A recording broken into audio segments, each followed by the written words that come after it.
Howdy YouTube. Today we're taking a look at probably the greatest talker of the last, I reckon, 10, 15 years. And that is the advocate for the beast, the conqueror, Paul Heyman. Very excited to finally get my hands on a Paul Heyman figure. This guy is an absolute machine. This is, of course, a Jakks Paul Heyman, but still really cool. Definitely happy to add him to my collection. Have him next to the beast, Brock Lesnar.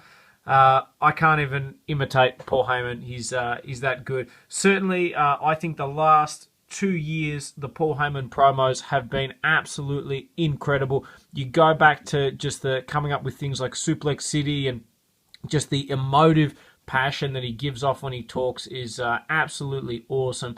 So I was originally going to review this guy along with the WrestleMania 32 flashback Brock Lesnar figure, but I decided he's such an important character in the wrestling and WWE universe that he's earned his own review. So we'll take a look at this guy, and hopefully you guys enjoy it as well. For me, first time I saw Paul Heyman was on Smackdown.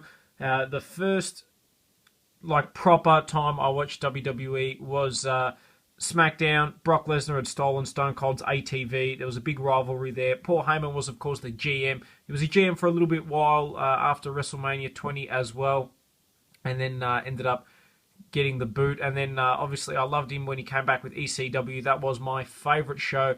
Tuesdays on Sci-Fi, watching that. That was absolutely brilliant. Loved Paul Heyman in that. And then when Brock Lesnar came back in 2012, it was great to see Paul Heyman come back shortly after that, when they had a really just terrible promo section with Brock Lesnar and John Laurinaitis, where, you know, Brock's like, "You're going to pay me more money, and I get the private jet." And it was just a shit segment, which is bad because Brock Lesnar can certainly talk. But then after that, they brought back Paul Heyman, and it's just been brilliant ever since. The promos leading into the battles with John Cena, excellent. Seth Rollins and Dean Ambrose, excellent. Roman Reigns, excellent. There's something about him. He's got the gift of the gab, that's for sure. And he certainly makes a really cool figure as well. There have been tons of Paul Heyman figures. This one in particular, I think, is from when he was the Smackdown GM. Pretty cool. Beautiful face scan. I'll bring that forward. One thing Jakks always do a brilliant job of is the faces, and definitely it's got that walrus Paul Heyman feel to it. Love the detail on the hair as well. It's got the ponytail, which indicates, I guess, a little bit more that it's a Smackdown one.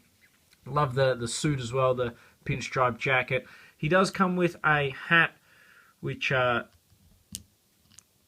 doesn't really fit all that well, to be honest. Well, there you go. Not that he needs it. And also a mic, old school retro mic. Pretty cool. Moving down, in terms of articulation, ball jointed head, ball jointed arms, swivel in the bicep, bend at the elbow, swivel wrist, swivel waist, swivel leg, bend at the knee, and swivel in the foot. So a good range of articulation there. But just a really cool figure. I do want to get my hands on the Mattel Paul Heyman. I know they released a Brock Lesnar Paul Heyman 2-pack, which is really expensive on eBay at the moment and well sought after. This isn't a bad substitute, though, in terms of scaling. If I do bring in the beast, you can see Paul Heyman is fat enough to fit in, and I guess slightly shorter, which is always good. But yeah, a really cool figure. I picked this guy up for $10, so for me, I'm very happy with that. Definitely, I want to get my hands as well on his DVD. That looks brilliant. Some of the promos, the stuff he says, and just how he goes about delivering his messages on the mic is excellent. I'm interested to see what happens with Roman Reigns, Brock Lesnar, and Dean Ambrose. I can see Roman Reigns working with Paul Heyman. I think that would be really good, especially considering his limited skills on the mic at the moment. Roman Reigns, I think Paul Heyman would definitely help him out immensely.